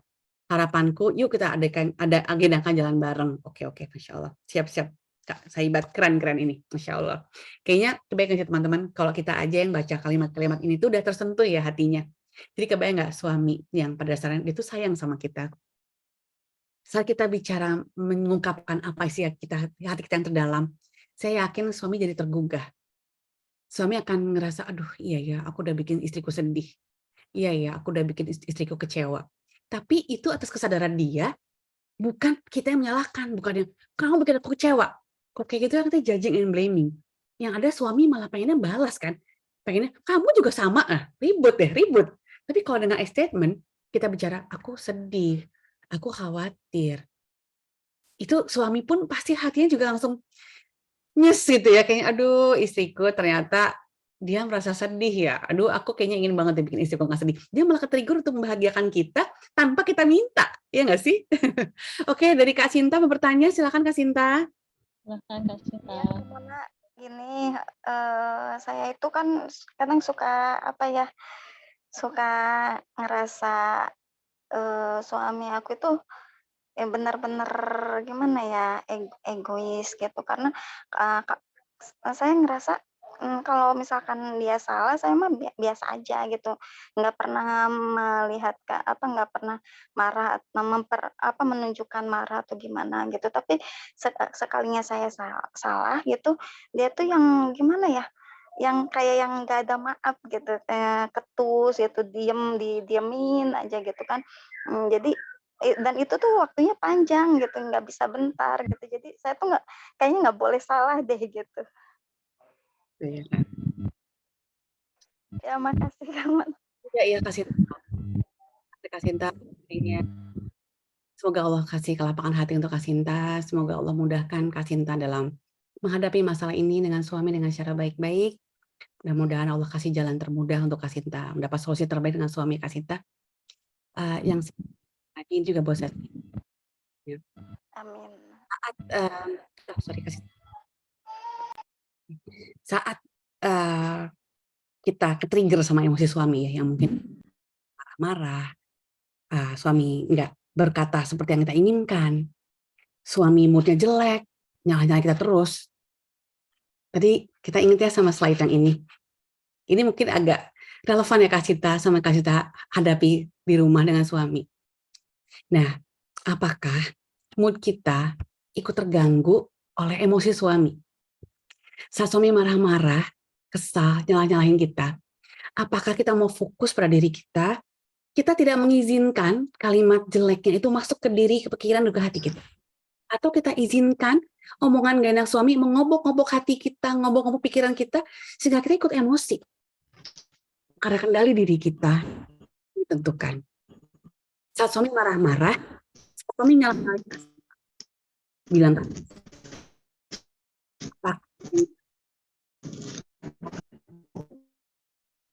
yang bocor ya. Apakah Kak Sinta bisa menjaga omongan itu nggak masuk ke Kak Sinta dan ke hati Kak Sinta? Karena Kak Sinta atau kita semua izinkan enak orang lain masuk ke diri kita, maka kita akan seperti posisi yang sebelah kiri. Mood kita akan gampang terpengaruh oleh emosi suami orang lain. Kalau suami marah, kita ikut marah. Suami kesal, kita ikut kesal. Jadi mood kita ini ditentukan oleh suami, bukan oleh diri kita sendiri. Padahal Padahal nasib diri kita sendiri yang tentukan. Karena kita adalah kapten bagi jiwa kita sendiri. Artinya apa, Kak? Artinya pernikahan yang sehat ini kita mulai dari diri kita sendiri, Kak. Jadi kalau suami marah-marah, ya udah itu masalah suami. Kita nanti bisa bicarakan dengan baik, dengan kalimat asertif yang tadi kita latihan, Kak Sinta ya. Kak Sinta mulai bisa ngajak suami ngobrol, bilang aja, sayang, aku butuh waktu ngobrol berdua sama kamu sebentar aja. Sampai kapan Kak Sinta? Sayang, aku sedih. Kalau kamu marah-marah terus kayak gini, aku sedih. Aku apa? Saya bingung mesti berbuat apa yang supaya bikin kamu senang. Harapan ke depan, yuk kalau emang kamu merasa aku ada salah, tolong dimaafkan. Kalau kamu merasa aku ada kurang, tolong kasih tahu aku dengan baik apa salahku, apa kekuranganku. Aku mau kok belajar jadi istri yang baik untuk dirimu. Aku mau kok berusaha lagi untuk menyenangkan kamu sebagai suami. Dan kalau insya Allah suami diajakin ngobrol yang tenang, dengan bahasa asertif, insya Allah semarah-marahnya suami, insya Allah dia akan lebih tenang, Kak Sinta. Saya yakin banget. Dan pastikan setiap masa yang kita hadapi, setiap kita mau berusaha berbuat apapun, sekecil apapun itu, even sekecil ngajak suami ngomong dengan bahasa asertif, libatkan Allah dalam keseharian kita. Pastikan kita doa, ya Allah mudahkan ini. Ini nggak mudah untuk saya sedih, saya sakit, saya bisa merasakan apa Kak Sinta, mungkin kecewa, sedih, painful. Misalkan suami, ngadepin suami yang marah-marah itu painful, Kak Sinta, I know. Tapi insya Allah Kak Sinta nggak sendiri. Innallaha ma'ana, Allah berserta kita, Allah mendampingi Kak Sinta, Allah jaga Kak Sinta, Allah lihat kok semua perlakuan suami yang mungkin nggak menyenangkan Kak Sinta, Allah lihat, Allah jadi saksinya. Dan Allah juga lihat seberapa ikhtiar Kak Sinta untuk mengubah kondisi nggak enak itu menjadi kondisi yang enak, yang lebih baik, dan membuat pernikahan Kak Sinta lebih sehat. Jadi, saya ingin ngajak Kak Sinta juga diri saya sendiri ke teman-teman, pastikan pernikahan yang sehat ini, relasi yang baik dengan suami itu kita yang ciptakan. Kita yang usahakan dengan effort terbaik kita. Jadi gini, yang Allah nilai itu dari pernikahan kita adalah seberapa besar usaha kita untuk berupaya mengubah keadaan yang nggak baik menjadi baik. Yang Allah nilai adalah prosesnya, Kak, ikhtiar kita. Dan ranah hasil itu pure dari tangan Allah. Jadi pastikan kita berusaha dengan semua yang kita bisa, dengan skill-skill yang kita pelajari, dan kita doa minta yang terbaik sama Allah. Kita doa minta harapan, kita gantung harapan tertinggi kita pada Allah, bukan pada suami. Kita minta Allah kasih petunjuk untuk kita. Setelah kita lakukan semua itu, berusaha dan berharap dengan berdoa. Yang terakhir adalah tawakal, ikhtiar, sabar, dan ikhlaskan semua hasilnya pada Allah. Biarlah Allah yang menentukan semuanya, karena Allah adalah desainer terbaik dari hidup kita. Allah tahu apa yang terbaik buat kita, dan yang pasti yang Allah nilai adalah prosesnya, bukan hasilnya. Proses adalah wilayah kita untuk berikhtiar, sedangkan hasil adalah ranahnya Allah untuk memberi takdir terbaik buat kita. Gitu Kak Sinta, mudah-mudahan bisa dipahami ya Kak. Masya Allah, jawabannya luar biasa sekali Kak Mona. Kak Sinta mudah-mudahan dapat jawaban ya. Mudah terjawab. Ini langsung masuk sesi tanya jawab atau ada closing dulu? Silakan. Kak. Langsung tanya jawab Kak. Ya, gimana ya cara menghadapi kalau misalkan suami itu kalau sedang marah itu dia paling males diajak ngobrol gitu, terus pengennya sendiri aja, terus anteng sama HP-nya misalkan gitu, terus ya pokoknya jadi susah mau diajak ngobrol juga gitu. Insyaallah, ya. Insyaallah, Allah mudahkan ya ikhtiar Kak Sinta. Ini nggak mudah Kak Sinta, I know ini nggak mudah. Kak Sinta izinkan saya share screen di sini ya. Sebenarnya tuh atas masalah Kak Sinta tadi, itu kalau yang untuk sekarang mungkin bisa Kak Sinta usahakan dengan berkomunikasi yang asertif dengan suami yang seperti disampaikan tadi. Mungkin Kak Sinta bisa pilih waktu yang enak buat suami, yang berdua suami mungkin sebelum tidur. Kak Sinta bisa mungkin ajak ngobrol sebentar, pilih waktu yang benar-benar, pilih waktu saat suami lagi kondisi tenang ya Kak ya, jangan kondisi suami lagi marah, karena kalau kondisi suami lagi marah akan sulit buat kita untuk mengajak dia diskusi. Kalau suami marah, kita berusaha diam dulu aja, jangan balas omongannya satu kata pun, kita diam dengarkan dia dengan tadi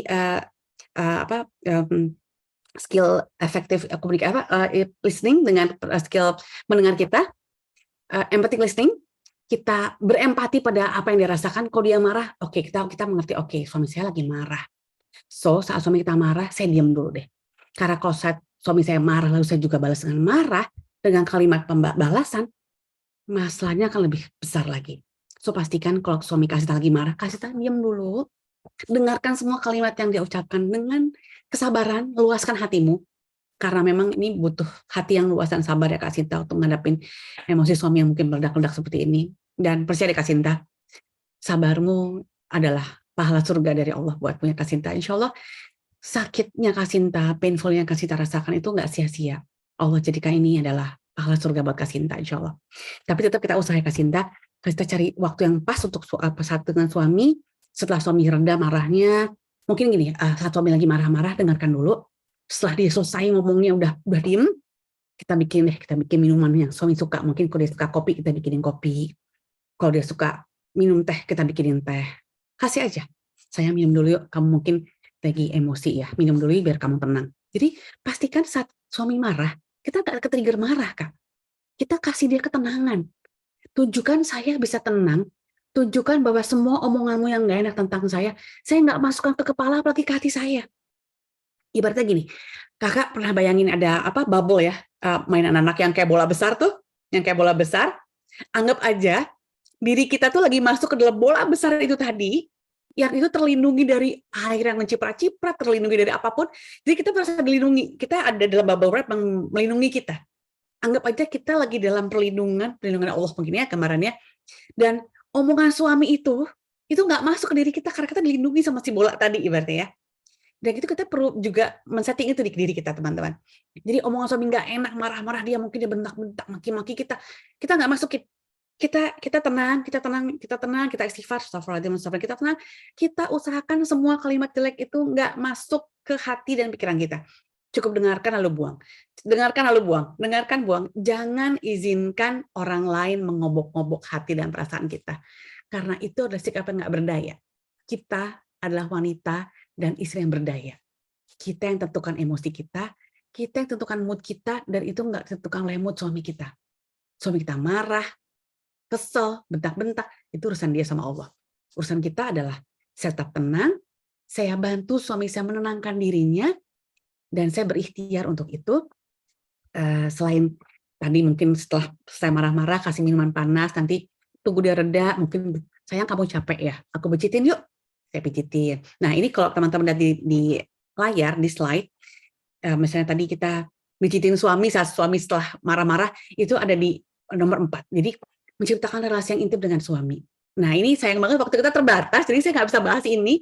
Padahal untuk menciptakan suasana yang sehat dalam keluarga, menciptakan keluarga yang harmonis itu nggak cuma butuh komunikasi yang positif yang saya bahas, tapi juga butuh 4 elemen ini teman-teman. Ada 4 langkah kunci ini. Nanti mudah-mudahan insya Allah izinkan saya bulan Februari menyampaikan ini semua buat teman-teman semua di training Kejutaan Surga di Rumahku dengan versi yang lengkap. Nanti kita sama-sama belajar seperti tadi yang kalau misalnya suami marah-marah, kita kasih minuman panas, lalu kita kasih pijitan, sayang saya pijitin, kamu kayaknya capek ya, kita pijitin dia. Nanti setelah dia udah mulai reda, tunggu waktu dia lagi enak, yang kelihatannya mukanya udah mulai nggak tegang, atau mungkin menjelang tidur itu momen yang paling pasti Kak Sinta. Ajak dia ngobrol, sayang, boleh nggak saya bahas yang saya tadi, dikit aja, kasih aku waktu sebentar aja. Aku cuma pengen ngomong apa yang aku rasakan sedikit aja. Nah kalau suaminya ngasih, oke, boleh. Kak Sinta bicara dengan bahasa asertif yang tadi yang setelah kita bahas tadi ya Kak ya. Nah, dengan pola ini Kak Sinta. Nah, dengan pola ini Kak Sinta ya. Kak Sinta bicaranya, sayang, aku sedih, aku kecewa, aku deg-degan loh. Kalau kamu, kejadiannya adalah suami marah-marah ya. Kalau kamu ngomongnya kayak gini, ngomongnya kasar, aku sedih. Karena aku tuh nggak nyaman kalau hubungan kita kayak gini. Harapanku kita bisa ngobrol baik-baik. Harapanku kalau kamu kecewa sama sikapku, sampaikan yang baik-baik ke aku. Nanti aku mau berubah kok. Aku mau belajar kok. Tolong bimbing aku jadi makmum yang baik untuk kamu. Aku siap belajar, aku siap berubah. Nah insya Allah kalau kasih tanya nyampaikan seperti ini ke suami, saya yakin insya Allah dengan takdir Allah, dengan ridho Allah akan mudahkan kok Kak proses dirimu mendapat solusi atas masalah ini. Saya yakin suami pun akan merasa, oh istriku kok tenang ya sekarang. Istriku kok nggak kepancing ya dengan marah-marahku. Aku marah-marah pun istriku tetap bisa loh ngasih aku ketenangan. Bahkan dia bisa menyampaikan perasaan dengan baik. Dan insya Allah dengan ridho Allah yang kita ikhtiarkan ini mengubah kondisi suami kita, Kak. Nanti Kak Sinta coba dulu ya Kak ya. Coba dulu dengan yang saya sampaikan tadi, step-stepnya. Nanti silakan kalau Kak Sinta masih mau curhat, boleh japri ke saya. Nanti saya kasih nomor telepon saya ke Kak Sinta ya. Saya boleh bantu Kak Sinta, mungkin kalau Sinta mau coaching, saya juga alhamdulillah seorang marital life coach. Saya bantu Kak Sinta untuk coaching. Solusi Kak Sinta. Oke, baik teman-teman. Kayaknya udah habis nih waktunya dan Bisa, Masya Allah. masih mau terima pertanyaan atau tapi kayaknya udah nggak ada sih. Habis ya, oke. Ya, Itu ya, oke. Berarti tutup dulu ya. mungkin tutup dulu ya. Ya. Dari kamu. Baik, Ini baik. ada satu chat saya bacain sedikit ya. Easy to say, struggle to do ya kakak. Memang ya kak ya, menciptakan surga memang struggle, tapi memang kuncinya diberlatih ya. Betul, betul, Kak. Betul. Dan saya yakin Kak Rahayu, kita semua pernah mengalami struggling yang sama ya Kak ya. Kita semua namanya istri, pasti Allah pergelirkan antara bahagia, masalah, konflik, happy, duka, lara, semua itu Allah pergelirkan. Karena sejatinya pernikahan adalah ibadah ya Kak ya. Pernikahan adalah ibadah dan justru proses kita bagaimana kita menghadapi ini. Proses kita belajar, kita mengupgrade diri kita supaya kita bisa menghandle semua masalah yang terjadi dengan lebih baik. Ini adalah insya Allah jalan kita ke surga ya Kak. Insya Allah Kak Rahayu dan kita semua di sini, kita semua Allah mudahkan dalam usaha kita mencapai menjadi istri yang soleh. Oke, saya akan izin share sekali lagi untuk penutupan ya Kak Rofi. Ya, silahkan Mona.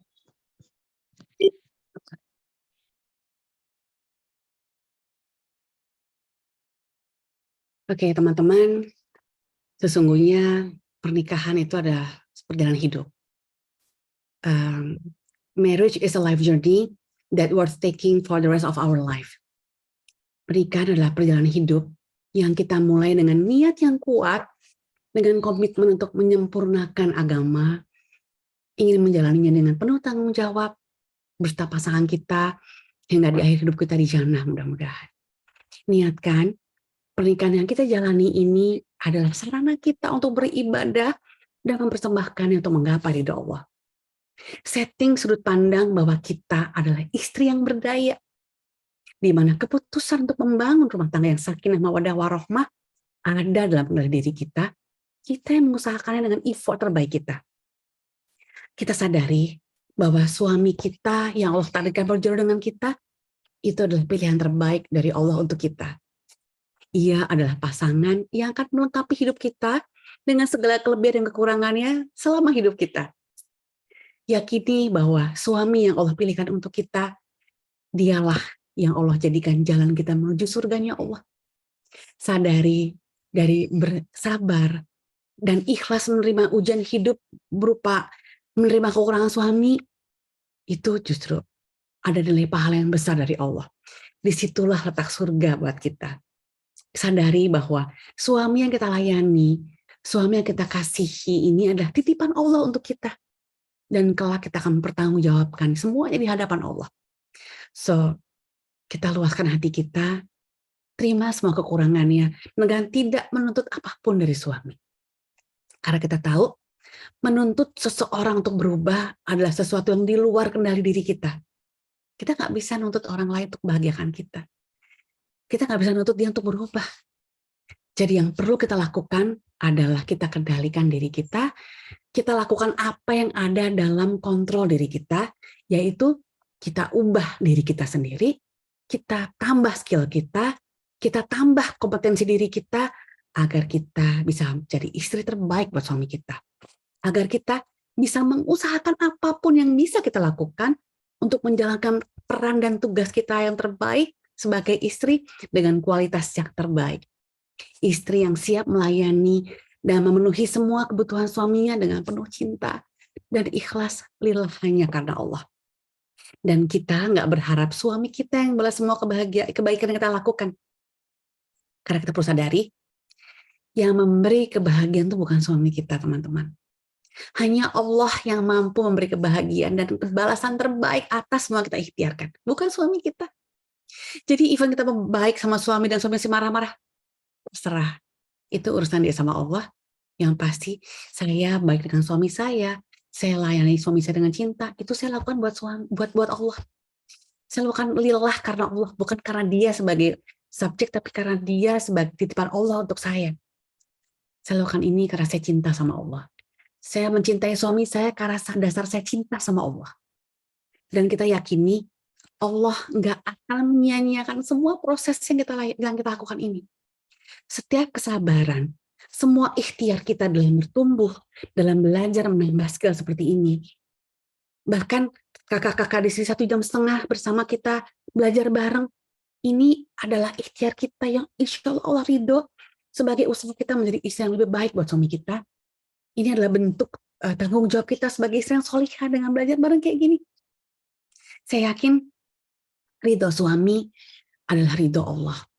Dan saya yakin Allah akan menempatkan hamba yang ridhonya di surga. Dan sejatinya insya Allah, kita yakini semua teman-teman, kita yakini ya Allah, insya Allah kita semua di sini adalah calon bidadari surga.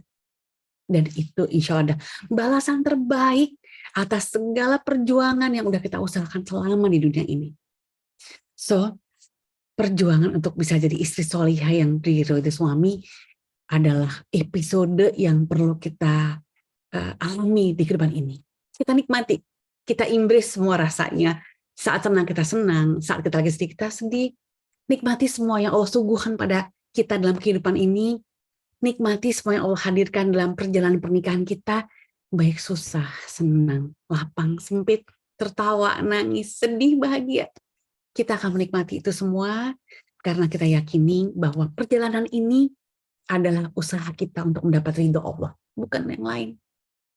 So, sahabat-sahabat, satu pesan saya, ini juga untuk saya sendiri, kebahagiaan itu kita yang ciptakan, kebahagiaan dalam perkawinan kita yang rancang, kita yang desain, karena kita nggak bisa mengontrol kejadian apapun di luar dari kita. Kita nggak bisa ngatur cara berpikir orang lain, kita nggak bisa ngatur tindakan suami kita. Yang bisa kita lakukan adalah kita mengontrol dan mengatur apa yang kita pikirkan, apa yang kita rasakan, dan apa yang kita lakukan. So, jangan pernah menunggu untuk dibuat bahagia oleh suami. Jangan pernah berharap untuk dibahagiakan oleh pasangan kita. Karena berharap pada manusia adalah patah hati, kekecewaan yang disengaja. So, teman-teman semua, kita adalah calon bidadari surga.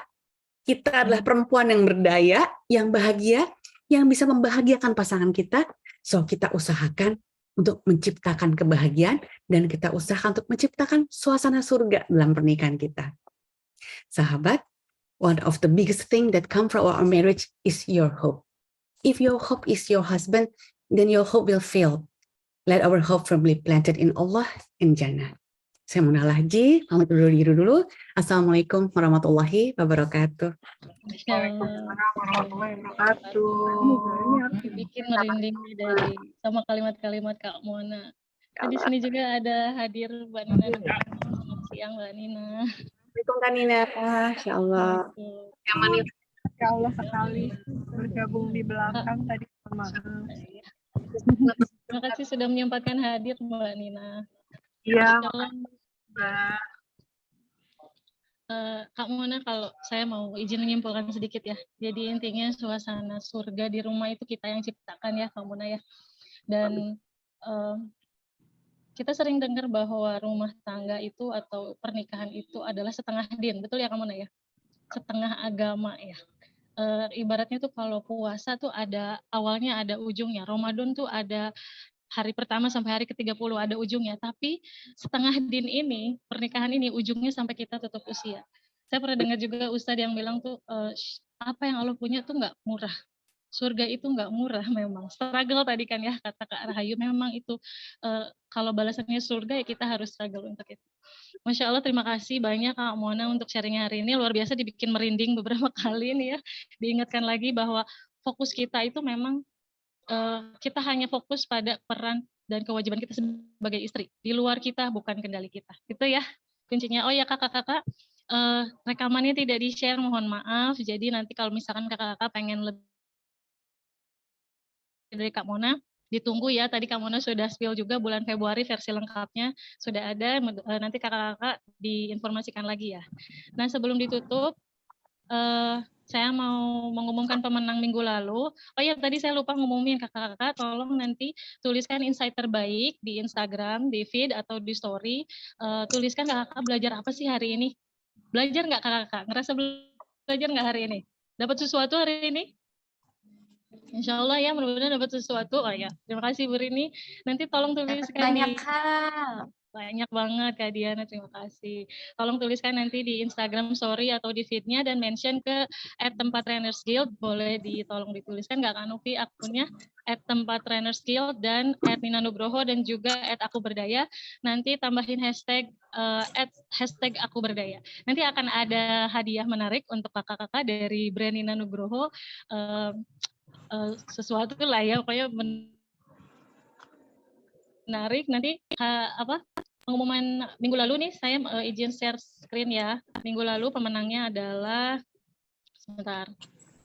Ini pemenang insight terbaik, Kak Yuliana Bagdariatun. Hadir nggak ya hari ini Kak Yuliana? Kalau misalkan tidak hadir, nanti akan dihubungi Hadir oleh... Kakak. Oh hadir, selamat Kak Iya, Yuliana. terima Nanti kasih. Terima kasih ya sudah menuliskan insight terbaik ya. Siapa tahu nanti menang Sama-sama, lagi ya. Kak. Tulis lagi ya insight-nya untuk sharing hari ini. Oke. Kakak-kakak, minggu depan masih ada sharing session, masih dengan tema parenting. Jadi bulan Desember ini kita akan sharing tentang tema parenting. Minggu depan kita akan sharing tentang gadget addict detox. Apa sih gadget addict detox? Detoksifikasi kecanduan gadget. Jadi cara melepaskan anak dari kecanduan gadget.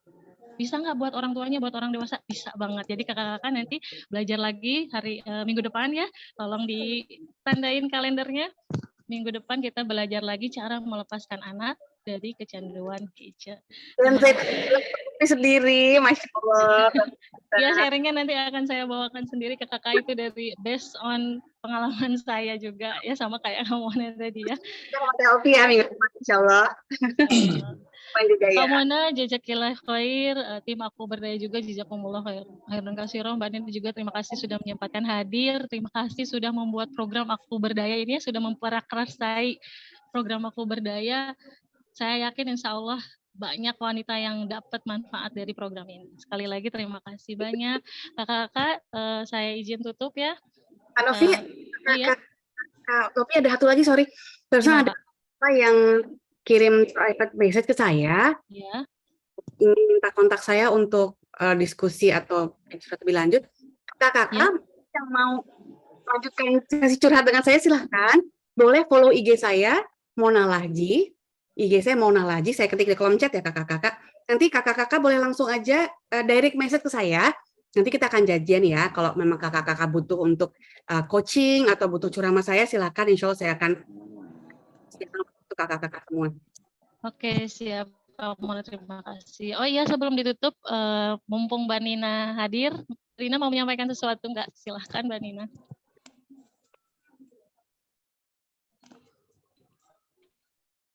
Belum di-unmute Mbak Nina. Ya. Alhamdulillahirabbil alamin ya, kita dapat lagi ilmu yang bermanfaat dan luar biasa menjadi bekal kita sebagai wanita berdaya nih, perempuan berdaya.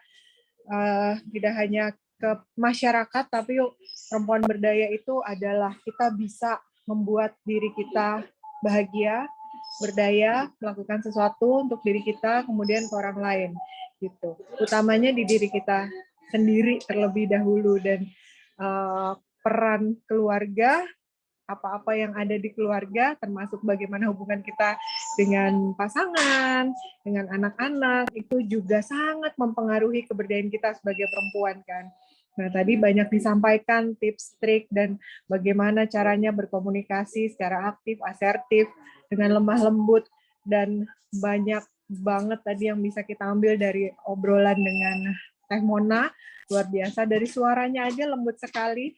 Saya nggak ngebayangin tuh bagaimana kalau pas suaminya marah. Kita harus banyak belajar nih dari Teh Mona. Jadi kalau suaminya marah dipijetin, ya Teh itu juga bentuk upaya kita sebagai perempuan Indonesia agar supaya bisa lebih berdaya gitu ya. Karena insya Allah keberdayaan kita bermula dari rumah dulu gitu. Rumah oke, rumah beres, komunikasi oke, komunikasi beres gitu ya. Kita bisa berdaya di luar sana. Karena kalau misalnya di rumah ada sesuatu itu kelihatan ya dari kitanya juga gitu. Keberdayaan kita juga jadi terlimitasi karena harus ada hal yang kita beresin dulu. Nah ini aduh keren banget bahasanya. Mohon maaf saya tadi sambil menemani ibu sedang berobat, jadi on off. Iya, kebetulan saya anak tunggal, anak satu-satunya, jadi nggak ada yang bisa gantian gitu. Jadi menemani ibu, mohon maaf baru bergabung di belakang. Mudah-mudahan apa yang kita lakukan di Gerakan Aku Berdaya ini bisa terus memberikan manfaat kepada kakak-kakak semuanya, mbak-mbak, ibu-ibu, bahkan mas-mas, bapak-bapak, gitu, agar kita bisa terus senantiasa diberikan nutrisi untuk lebih kuat dan lebih kuat lagi menjalani hari-hari sebagai seorang perempuan multiperan dan pastinya berdaya. Terima kasih sekali lagi, Teh Mona, makasih Mbak Siti Sophia. Semangat selalu, sampai jumpa di minggu depan nih. Kita juga lagi kolaborasi dengan Kementerian Perempuan, Pemberdayaan Perempuan dan Perlindungan Anak selama 1 bulan ini, dan insya Allah di minggu ketiga atau minggu keempat nanti akan ada Ibu Menteri hadir di tengah-tengah kita nih Gerakan Aku Berdaya melalui online acaranya, jadi bisa diakses oleh siapa saja gitu ya. Tunggu aja semuanya. Sampai ketemu untuk tempat Renus di minggu depan dengan tema yang tadi tentang gadget dan anak-anak, pastinya penting sekali. Dan 1 tahun ke depan juga banyak tema-tema menariknya. Wabillahi taufiq walhidayah. Assalamualaikum warahmatullahi wabarakatuh. Terima kasih. Terima Nina, jazakillah khair. Amin. Makasih. Syafa'allah untuk ibunya Mbak Nina ya. Terima kasih sekali Amin. lagi. Amin. Kakak, sampai ketemu minggu depan ya. Saya izin tutup. Kita baca hamdalah bersama-sama dan akhir majelis. Alhamdulillahirrahmanirrahim. Subhanakallahumma rabbana bihamdika asyhadu an la ilaha illa anta astaghfiruka wa atubu ilaik. Jangan lupa tulis insight terbaiknya di Instagram feed atau di Instagram story. Sampai ketemu minggu depan ya. Kakak, terima kasih banyak. Terima kasih Kak Mona, Kak Sofia, dan Mbak Novi tentu yang setia di acara ini.